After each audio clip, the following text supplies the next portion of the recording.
কখন? কাল সন্ধে। তাহলে ভোর রাতে আমাকে যারা খবরটা দিয়ে এলো তারা কে? হঠাৎ দরজা ধাক্কার আওয়াজে ঘুমটা ভেঙে গেল। দরজার কাছে গিয়ে দরজাটা খুলে দেখলাম দুলে একেবারে শ্মশানে চলে যেও। চমকে উঠলাম আমি। সে কি? কেন? আমি হলাম জল কাদার মানুষ, এইসব আমার সহ্য আছে। এই বলে বাহাদুর চলে গেল। যত রাগ হলো জগন্নাথ আর কেষ্টর উপর। এই ভয়ানক নির্জনে আমাকে একা রেখে যাওয়াটা কি ওদের ঠিক হলো?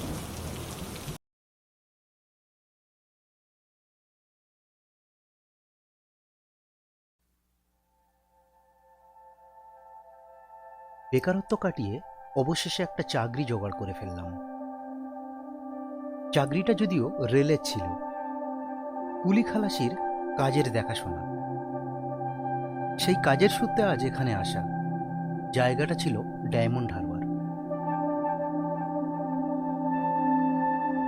রেল লাইন রিপেয়ারিং এর কাজ হচ্ছিল তখন। ঠিক তার পাশেই নদীর ধারে আমাদের তাঁবু পড়েছে।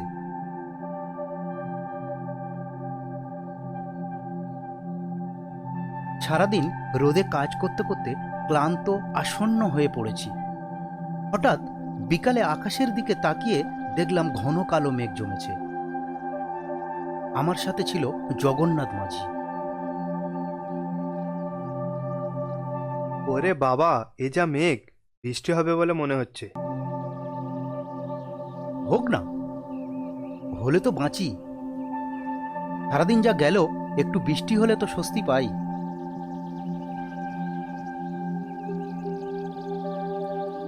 আমাদের সঙ্গে যারা কাজ করছিল, কাজের শেষে তারা যে যার বাড়ি চলে যান। শুধু থেকে গেলাম আমি, জগন্নাথ আর কেষ্ট।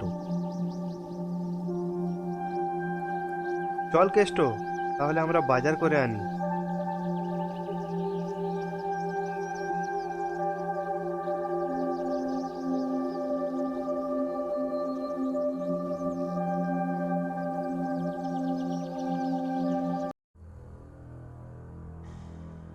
নদীর ধারে নির্জন স্থানে তাঁবুর মধ্যে রইলাম আমি একা। এখানে একা থাকতে কিছুতেই মন চাইছে না। কেননা একে দুর্যোগের পূর্বাভাস, তার উপর এই ভয়ানক নির্জনতা। কিন্তু উপায় নেই। একজন অন্তত পাহারায় না থাকলে রেলের মাল চুরি হয়ে যাবে। যদিও পাহারা দেওয়ার জন্য একজন চৌকিদার থাকে, তবে সেই লোকটা আজ দুদিন হলো কাজে আসে।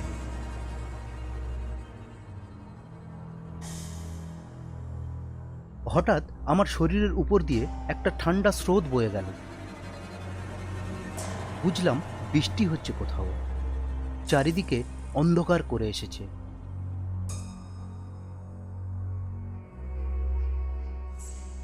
হঠাৎ বৃষ্টি শুরু হলো, তার সাথে বজ্রপাত।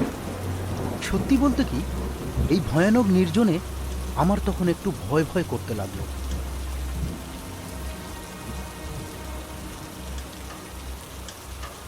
যত রাগ হলো জগন্নাথ আর কেষ্টর উপর। এই ভয়ানক নির্জনে আমাকে একা রেখে যাওয়াটা কি ওদের ঠিক হলো? আজ কি বাজার করতে যাওয়াটাই এতটা জরুরি ছিল? দাঁড়িয়ে দাঁড়িয়ে এইসব ভাবছিলাম। এভাবে বেশ কিছুক্ষণ কেটে গেল।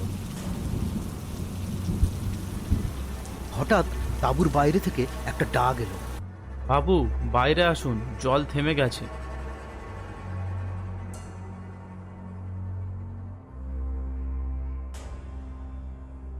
ডাকটা শুনে থমকে দাঁড়ালাম। এই ডাক আমার চেনা, কিন্তু কে মানুষটা সেটা বুঝতে পারলাম না।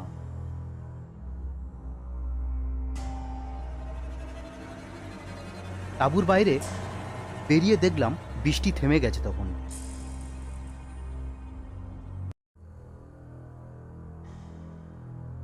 আরে বাহাদুর যে! বাবু, আপনি একা কেন?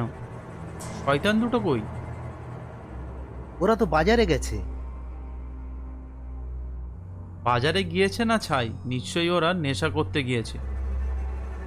আমি না থাকলে দেখি ওদের সাহস খুব বেড়ে যায়। কিন্তু বাহাদুর, তুমি এই দুদিন কোথায় ছিলে? আর বলবেন না, গিয়েছিলাম মেয়ের বাড়িতে। তা সে কি বিপদ! থাক সে কথা। আমি যখন এসে গিয়েছি আপনার আর কোনো চিন্তা নেই। চলেন বাবু, আর এখানে এক মুহূর্ত না। কেন বাহাদুর, এই অন্ধকারে কোথায় যাব? চলুন বাবু, আপনাকে আমার এক পরিচিতর বাড়িতে রেখে আসি। এই দুর্যোগের দিনে ফাঁকা মাঠে তাঁবুর মধ্যে একা থাকাটা ঠিক নয়। তাছাড়া আকাশও পুরোপুরি কাটেনি। চলেন বাবু।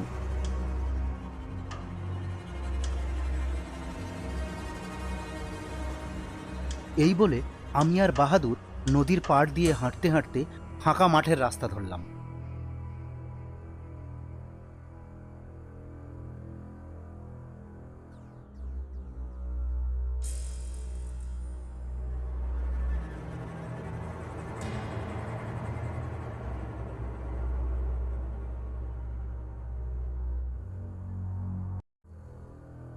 কিছুক্ষণ পর পাশের গ্রামের মধ্যে প্রবেশ করলাম। আমরা একটা বাড়ির সামনে এসে দাঁড়ালাম। দু একবার হাঁক ডাক দিতে একজন ব্যক্তি বেরিয়ে এলো বাড়ি থেকে। বাহাদুরের বিশেষ পরিচিত এরা।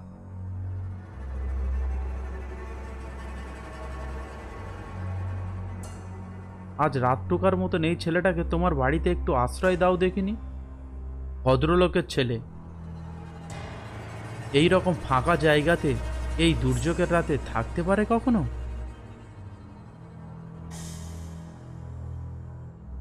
আমি তো আশ্রয় পেয়ে গেলাম, কিন্তু বাহাদুর,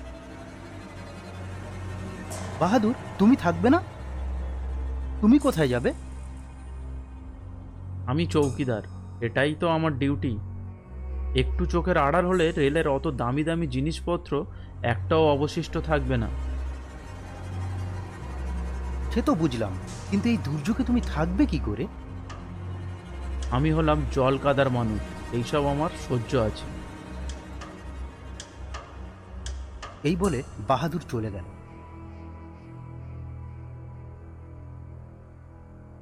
আমিও সেই রাতে ওই বাড়িতে আশ্রয় পেয়ে বেঁচে গেলাম।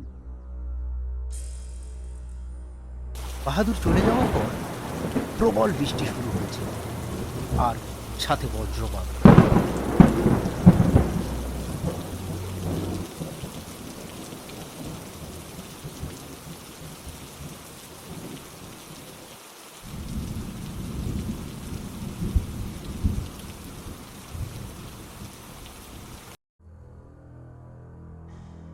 রাতে ঘুমাচ্ছিলাম, হঠাৎ দরজা ধাক্কার আওয়াজে ঘুমটা ভেঙে গেল।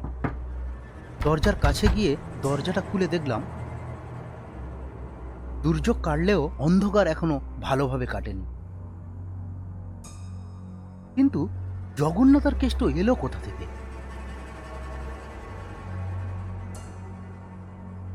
শোনো, আমরা স্টেশনে যাচ্ছি বাহাদুরকে দেখতে। তুমি সকাল না হওয়া পর্যন্ত এখানেই থাকো। সকাল হলে একেবারে শ্মশানে চলে যেও। চমকে উঠলাম আমি। সে কি, কেন? মেয়ের বাড়ি থেকে ফেরার পথে বাহাদুরদা সাপের কামড়ে মারা গেছে। একেবারে জাত কেউটো কামড়েছে, দারুণ বিস্তার। আমার সারা গায়ে কাঁটা দিয়ে উঠল। ওদের কথা যদি সত্যি হয়, তাহলে কাল সন্ধে যে এই বাড়িতে আমাকে পৌঁছে দিয়ে গেল, তাহলে সে কে? আমরা তাহলে আসছি। সকালের আগে বাইরে বের হয় না কিন্তু। দরজা দিয়ে ঘরের ভেতরে এসে আর ঘুমাতে পারলাম না। আর ভাবলাম, কাল তাহলে কার সাথে এলাম? সত্যি কি বাহাদুর মারা গেছে? এমনও কি হয়?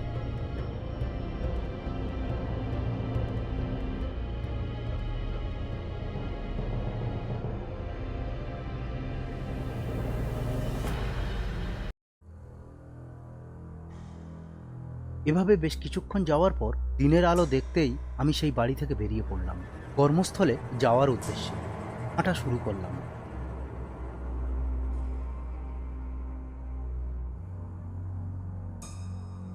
কিছুক্ষণ যাওয়ার পর নদীর ধারে আমাদের সেই কর্মস্থলে গিয়ে পৌঁছালাম।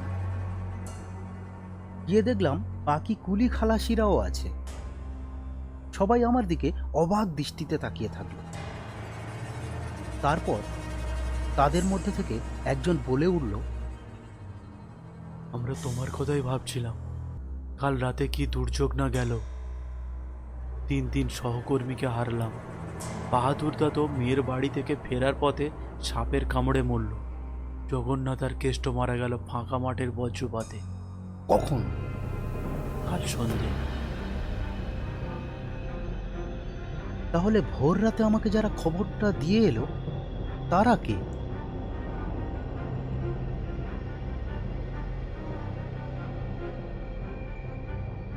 হ্যালো ভিউয়ার্স, আপনারা কি জানেন তারা কে? কমেন্ট বক্সে উত্তরের অপেক্ষায় রইলাম।